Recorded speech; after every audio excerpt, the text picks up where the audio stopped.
Pocong dari Villosa. Jika dinilai pada cover album serta judul albumnya, tiada yang menyangka di dalam album ini terkandung lagu-lagu dengan susunan muzik serta tema lirikal semetal ini. Malah Pocong bukan satu-satunya lagu dengan konsep sebegini di dalam album ini. Ada lagi Mandatori, Debu Berbisa dan Di Situ Tempatmu, Kembalilah, yang langsung tidak sepadan dengan cover album berjudul Romantika ini.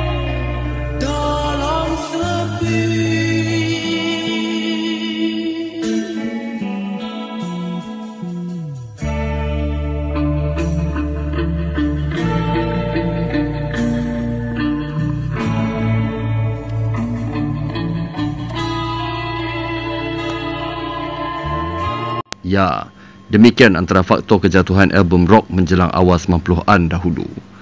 Cover serta judul album yang mengaburi peminat sebenar metal dan rock negara. Gara-gara cubaan bahagian pemasaran mengejar populariti menerusi lagu-lagu slow rock yang sikit sebanyak membuatkan peminat sebenar metal dan rock negara menjauhi diri dari berterusan membeli album rock di awal 90-an. Album Romantika oleh Villosa diterbitkan di bawah terbitan Warnada dengan Afzai Nizam sebagai penerbitnya pada 1991 ini terjual tidak melebihi 10,000 unit. Lalu, apakah keunikan album ini? Teruskan menonton. Sebelum itu, bagi mereka yang belum subscribe, jangan lupa untuk subscribe dan klik like serta share video ini kepada rakan-rakan rock anda.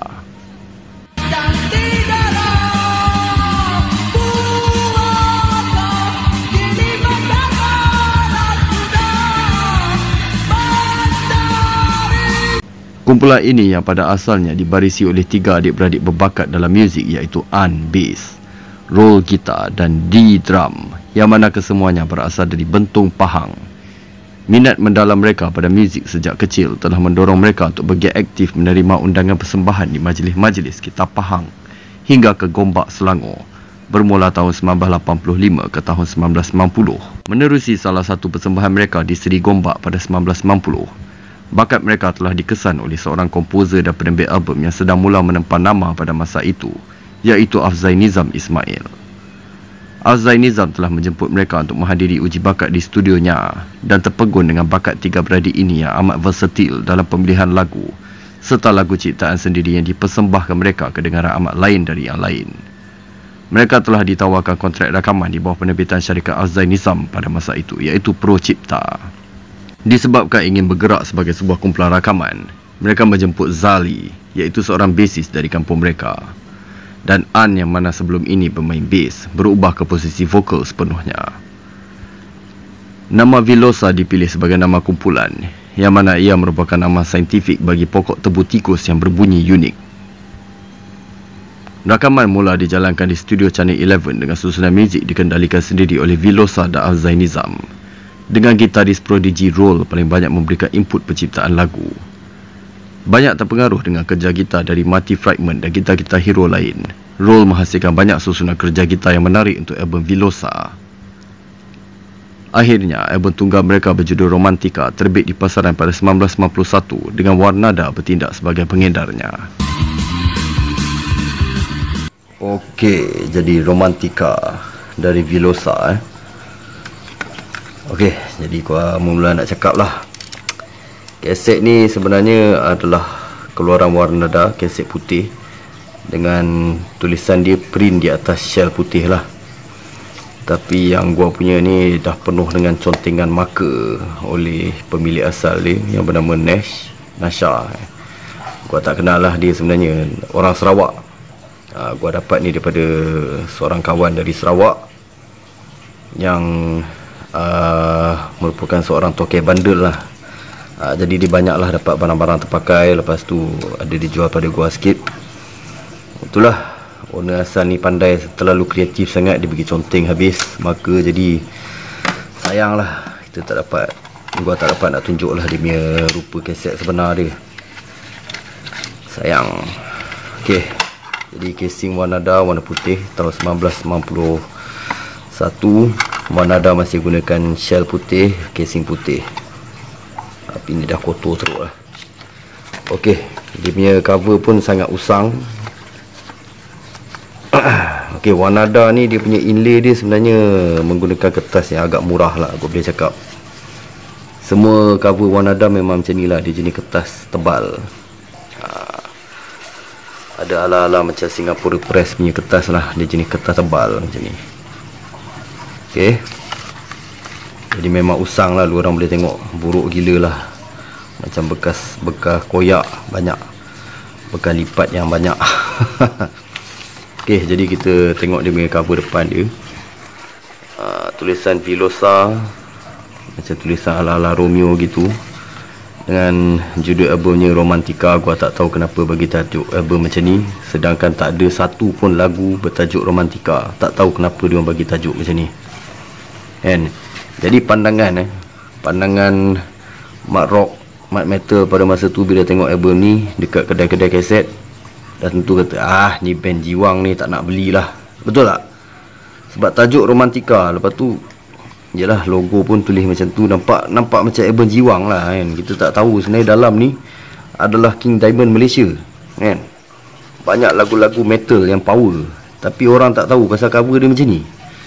Jadi bagi gua ni adalah salah satu pendorong lah kepada jualan album juga. Okay, jadi gambar kat depan dia, gambar line up tengah praktis nak buat lagu, lebih kurang macam tu lah, kan? Sambil main gitar kapuk. Kat sini ada lagi gambar band, tapi sangat tak jelas sebab bekas peronyok kertas. Yang ni gua rasa patut dijadikan cover sebenarnya, sesuai dengan judul yang gua nak sampaikan, Velosa, gelap dan suram. Nampak tak? Masing-masing pegang lilin, kan nampak gelap tu, kan? Ini yang patut jadi cover kat depan. Tak tahulah apa yang bahagian pemasaran fikir pada masa tu, kan? Nampak lain macam, pegang lilin macam gini, kan? Memang image yang gelap dan suram lah kita boleh nampak, kan? Jadi 3 orang ni adalah adik-beradik lah, macam gua cerita tadi. Cuma Zal ni lah bukan adik-beradik, tapi menurut Rol, Zal ni ada bau-bau bacang jugalah dengan mereka. Semua satu kampung, dari Bentong, Pahang. Okey, jadi kita cerita pasal lagu-lagu dia. Macam lu orang boleh tengok lah, kebanyakan lagu adalah ciptaan Velosa sendirilah. Velosa Rol. Cuma ada satu lagu ciptaan Azhar Nizam, iaitu Keluhuran Cinta. Berbeza dengan Roses, berbeza dengan Dinamik, di mana Azhar Nizam agak memonopoli ciptaan lagu. Untuk Velosa dia kurang ganggu nampaknya. Jadi itu ada satu kelebihan kat situ lah. Benarkah Aku Kekasihmu juga adalah ciptaan Azhar Nizam lah. Okey, dan menurut Rol juga, mereka main sendiri. Cuma ada beberapa jemputan sessionis pada lagu ciptaan Azhar Nizam lah. Iaitu keyboard, memang pasal Velosa memang tak ada keyboardist. Mizi dengan pukulan gendangnya itu menurut Rol pada lagu-lagu ciptaan Azhar Nizam lah. Itu juga Jali dengan gitar tali besarnya tu bass lah pada lagu-lagu ciptaan Azhar Nizam juga. Jadi belakang lirik macam biasalah, ada ucapan terima kasih kat situ. 1991 Pro Cipta Music Workshop. Okey, jadi tanpa buang masa, kita ulas lah Velosa, romantiknya. Ada bekas selotip oleh owner lama yang dah jadi kuning dah. Sebenarnya tak ada function pun dia bubuh selotip ni, sebab bila gua buka rupanya tak koyak pun.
Sememangnya suasana industri Malaysia di awal 90-an hanya memihak kepada kumpulan-kumpulan ternama dan mempunyai banyak sumbangan lagu-lagu dari komposer-komposer terkenal. Selain dari itu, beberapa faktor lain juga dititik beratkan bagi memperolehkan jualan album yang lumayan. Antaranya strategi pemasaran di media-media perdana, cover serta judul album yang menarik. Selain dari itu, promosi di stesen radio antara penyumbang utama kepada strategi pemasaran di zaman itu. Bagi Velosa, hal-hal ini amat kurang dilakukan. Di tahun 1991 juga, syarikat Wanada sedang mengalami zaman hampir kejatuhan mereka. Maka dengan itu promosi yang dilakukan juga amat sedikit. Cover serta judul album yang agak memperdayakan ini juga menjadi puncak utama album ini tidak mendapat tempat di hati peminat rock sejati. Padahal jika diukur pada susunan dan kualiti lagunya, album Velosa ini menjanjikan sesuatu yang amat unik dengan bertemakan suasana yang gelap dan suram. Ia pasti menjadi kegemaran para peminat muzik rock dan metal yang dahagakan muzik yang setaraf dengan kumpulan-kumpulan metal antarabangsa. Jualan album Velosa dikabarkan hanya terjual sekitar 6,000 unit. Kegagalan seumpama itu membuatkan mereka tidak serius untuk terus aktif di dalam industri seni suara. Ahli-ahli Velosa kemudiannya berkeputusan untuk meneruskan sahaja aktiviti asal mereka, menjadi kumpulan muzik di persembahan-persembahan majlis. Manakala untuk gitaris Roll, bakat semula jadi beliau dengan gitar memperolehkan beliau mendapat banyak undangan sebagai sesionis gitar kemudiannya. Malah berterus aktif di dalam muzik secara belakang tabir sehingga kini.